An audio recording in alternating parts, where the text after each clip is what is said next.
F-35는 F-21을 제외하면 감히 견줄 자가 없는 세계 최강의 전투기이며 개발국인 미국은 F-35를 지역 강국 이상의 국력을 보유한 1급 동맹국에만 판매하고 있습니다. 현재 40대를 운용하고 있는 한국도 이런 F-35의 성능에 크게 만족해 공군용과 항공모함에 탑재할 해군용으로 A형과 B형을 20대씩 추가 도입하기로 결정했는데요. 그런데 최근 미국에서 한국에게 무려 90대의 F-35를 도입할 것을 요구했으며 대신 부품까지 국내에서 제작해 조립하는 라이센스 생산을 제한했습니다. 심지어 F-35의 개발사인 로키드 마틴은 한국이 국산 전투기인 KF-X를 스텔스기로 개량할 때 반드시 필요한 핵심 기술인 내부 무장창 설계를 이전하겠다고 밝혔습니다. 사실 미국의 F-35 도입 요구는 한국과의 무역 적자를 해소하기 위한 미국의 해결책인데요. 현재 한국은 세계 6위의 무역 대국이며 미국의 무역국 비중에서 5위를 차지하고 있는데 이는 아시아에서 중국과 일본 다음가는 수준으로 엄청난 흑자를 보고 있었습니다. 그래서 전임 대통령이었던 트럼프는 한국에게 주한미군 주둔 비용 5조 원 이상과 삼성과 현대 같은 대기업들에게 미국 내에 일자리 창출을 위한 공장을 건설할 것을 강요했는데요. 그러나 바이든 대통령은 한국과의 관계 유지를 위해 이런 무리한 요구들을 모두 철회했으며 대신 한국의 군사력 증강에도 큰 보탬이 되는 F-35 대량 도입을 제안한 것입니다. 참고로 미국의 동맹국 중 100대 이상의 F-35를 도입한 국가는 일본과 영국뿐이었는데 한국이 130대를 보유하게 되면서 그 반열에 합류했으며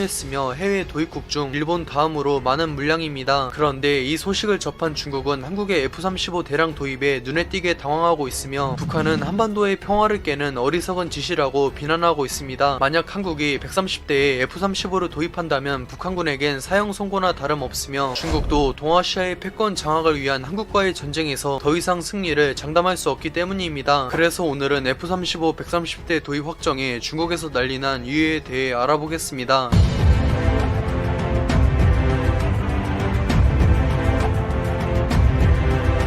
현대전에서 공군은 전쟁의 승패를 결정짓는 매우 중요한 병과이며 그런 공군의 핵심인 스텔스기는 전쟁의 판도를 결정짓는 전략 무기인데요. 한국 공군은 세계 8위의 전력을 보유했으며 아시아에서도 5손가락 안에 꼽히지만 북한은 500대의 전투기 중 운용이 가능한 기체가 200대도 되지 않으며 시간이 지날수록 오히려 쇠퇴하고 있습니다. 현재 평양 방해 임무를 담당하는 북한의 최신 전투기 미그-29는 F-35는커녕 KF-16에게도 한참 열세이며 북한 공군의 주력인 미그-21이나 미그-23은 생산된 지 60년이 넘어 전투는커녕 비행이 가능할지도 의문입니다. 1980년대부터 중국은 북한에게 모든 비행장을 휴전선 근처에 건설할 것을 지시했으며 평양을 담당하는 미그-29 40대를 제외한 북한 공군의 모든 전력이 휴전선에 배치되었는데요. 유사시 북한 공군은 육군과의 합동 작전으로 휴전선의 전투기들을 한꺼번에 출격시켜 한국의 수도인 서울이나 원자력 발전소 같은 주요 시설에 자폭 공격을 감행합니다. 그와 동시에 북한 육군이 4000대의 전차가 주축이 되는 기갑 사단으로 휴전선을 돌파한 뒤 한국군이 혼란스러운 틈을 타 신속하게 서울을 점령한다는 것이 북한 육군과 공군의 연계 작전입니다. 그러나 한국이 무려 130대의 F-35를 보유하게 되면서 북한의 유일한 희망이었던 육군과 공군의 계획은 완전히 무용지물이 되었습니다. 현존 최강의 전투기인 F-35는 4발의 공대공 미사일을 탑재할 수 있기 때문에 한 번에 520대의 전투기를 제압할 수 있으며 고작 200~300대에 불과한 북한 공군의 물량 공세는 가소로울 뿐인데요. 오히려 F-35를 내세운 한국 공군이 늦어도 하루 안에 한반도 전역의 제공권을 장악하고 북한군의 방공망을 제압한 뒤 평양 불바다를 실현할 가능성이 매우 높습니다. 무엇보다 동아시아의 패권 장악을 위해 한국과의 전쟁도 불사하겠다고 언급한 중국은 한국이 코웃음치며 130대의 F-35를 보유하게 되자 망연자실하고 있는데요. 애초에 중국 공군은 2~3배에 달하는 압도적인 물량을 내세워 빠르게 한반도의 제공권을 장악하고 세계 3위의 전력을 보유한 한국 육군과 맞서는 자국의 육군을 지원하는 역할입니다. 그러나 중국 공군의 주력을 담당하는 제-10과 제-11은 성능에서 평범한 4세대 전투기에 불과하며 당연히 F-21을 제외하면 세계 최강의 전투기인 F-35에겐 압도적으로 열세입니다. 그런데 중국 공군은 130대의 F-35를 상대하기 위해선 전력의 절반인 600대 이상을 투입해야 하는데 여기에 한국 공군의 다른 전투기들까지 합류하면 중국의 제공권 장악은 꿈도 꿀 수 없습니다. 애초에 중국 공군은 영토가 영토가 넓고 주변국과 사이가 안 좋아서 전력을 전부 동원할 수 없는데 한국을 상대로 총력전을 각오해야 한다는 것 자체가 이미 전쟁에서 진 것이나 다름없습니다. 심지어 중국 공군의 최강의 전투기인 제-20은 5세대 전투기에서도 최약체로 평가받으며 중국의 경제 위기 때문에 100대 이상은 양산할 수 없어 물량에서도 F-35에게 열세입니다. 오히려 한국에서 중국 공군이 전력의 절반 이상을 동원할 수 없는 점을 노려 F-35를 투입해 중국군의 방공망을 돌파하고 수도인 베이징을 포함한 동북 지방을 공습할 수 있습니다. 한국이 2030년대까지 KF-X의 전력화와 더불어 130대의 F-35를 보유하게 되면서 중국은 한반도의 주권과 동북아의 패권을 한국에게 고스란히 넘겨줄 수밖에 없습니다. 현재 중국과 일본은 동아시아의 전력적 요충지인 한국을 호시탐탐 노리고 있는데요. 그러나 한국은 아시아 최강의 육군을 보유한 군사 강국으로 전 세계에 인정